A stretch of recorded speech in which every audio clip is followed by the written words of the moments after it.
Shalom to the new EU ambassador to Israel, Lars Faberg Andersen. How are you? Fine, thank you. So, new job, a new role. How is it to be here in the land of Israel? Absolutely. I simply love it here. I think it's a fascinating country, a very dynamic place, very hospitable people.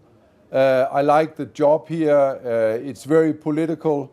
A lot of political challenges makes every day extremely interesting. So I'm like a fish in the water here. So really, how do you define the goals, the missions of the representative of the EU in Israel? I see my main mission as strengthening the relationship between the EU and Israel in a host of fields. We already enjoy a very strong and vibrant relationship, maybe the strongest that the EU has with any third state. And it ranges across trade, science and technology, visa-free trade, open skies agreement that's driving down the prices for air transport, you name it. So it's a very strong and it's a very vigorous relationship. And it's getting stronger every day, in my opinion. There's not a day that passes without either Israelis going to Europe on business or governmental affairs, and not a day pass without people coming the other way as well.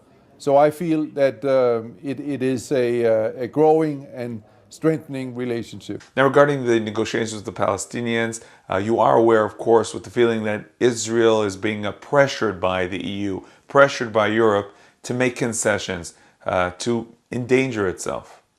First of all, I don't think that we are pressurizing Israel. We are trying to convince, through open dialogue and debate, Israel to take some of the decisions in the peace process that we think are the right ones for Israel. So we are providing what I would term friendly advice on what we think that Israel should do in particularly the relationship with the Palestinians. And we are very much encouraged by the process that Secretary Kerry has put on. We are 100% behind it, and therefore we are also concerned now when the process is at an impasse, and we encourage both Israelis and Palestinians to resume the process and drive ahead towards a resolution of the conflict. Do you oppose the Israeli decision to halt negotiations following the deal with the Hamas terror organization? Well, I hope that it will very soon be apparent that the technocratic government that Mr. Abbas has announced that he will be forming will fully subscribe to the quartet principles, that is accepting Israel's legitimate right to exist, renouncing violence, and accepting previous agreements on the peace process, and that on that basis Israel will be able to pick up the negotiations with the Palestinians again and drive the process forward towards results. And how do you look at the deal with the Hamas? Well, we have for many years in the EU favored reconciliation between the Palestinians in Gaza and Palestinians in the West Bank ever since the split back in 2006-07. And the primary goal here, I think, is to ensure that free and fair elections can take place involving all Palestinians. These elections are long overdue. It will make the Palestinian leadership stronger, give them more legitimacy, and make them a better partner for Israel in the negotiations on a final settlement. Now let me ask you, please, we're hearing more and more statements from Europe justifying the boycott of products from Judea and Samaria. What is your official opinion on this? Well, let me make it 100% clear. The EU is against the so-called BDS, boycott, disinvestment, and sanctions, and we are against any attempt to isolate Israel.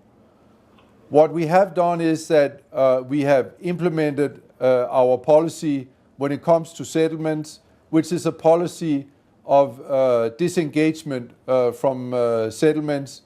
We feel, as you know, that settlements are illegal under international law and they are an obstacle to the peace process.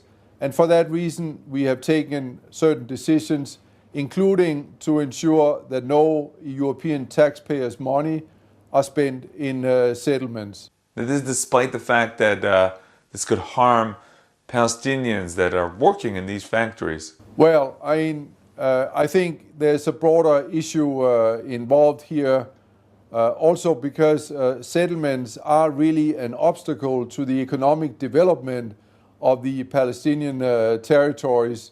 And therefore, I think the obstacle that the settlements pose in terms of Palestinian economic empowerment and development is greater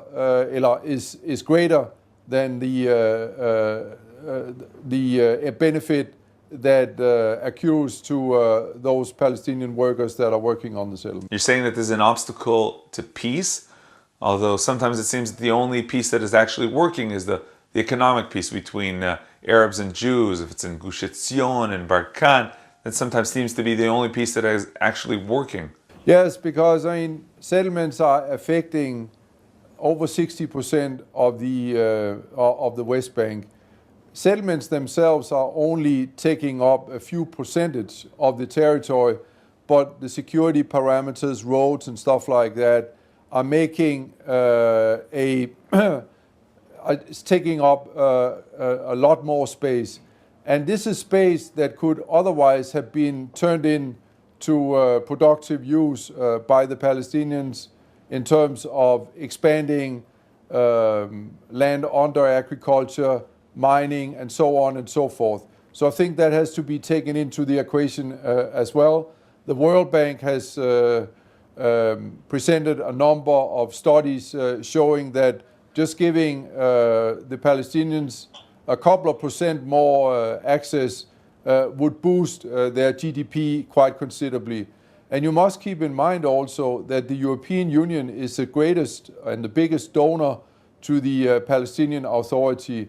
And therefore, in a way, every euro that they are making more themselves in the PA is benefiting us in terms of us having to pay less in development assistance to them. Well, we saw what happened when Israel gave over the whole Gaza Strip to the Palestinians. That didn't really help them economically speaking. Regarding your role representing what goes on in Europe to Israel, what do you answer people who are concerned about the rise of anti-Semitism in Europe? First of all, I would say that this is an issue that we take very, very seriously. Our own human rights agency in Vienna has documented that there is a serious problem among the Jewish community in Europe that are feeling discriminated against, and perceptions matter for the welfare of people, and therefore this is an issue that needs to be addressed. It's being addressed already back in 2008. Legislation was enacted on the European level which mandates and put under obligation member states to put in effect legislation nationally that combats xenophobia, racism, including anti-Semitism. And we are looking forward for the member states to implement this commitment in full. Well, we hope to see this also in legislation regarding the circumcision and the Jewish shechita. EU Ambassador to Israel, Lars Farborg Andersen, thank you very much for joining us. Thank you very much.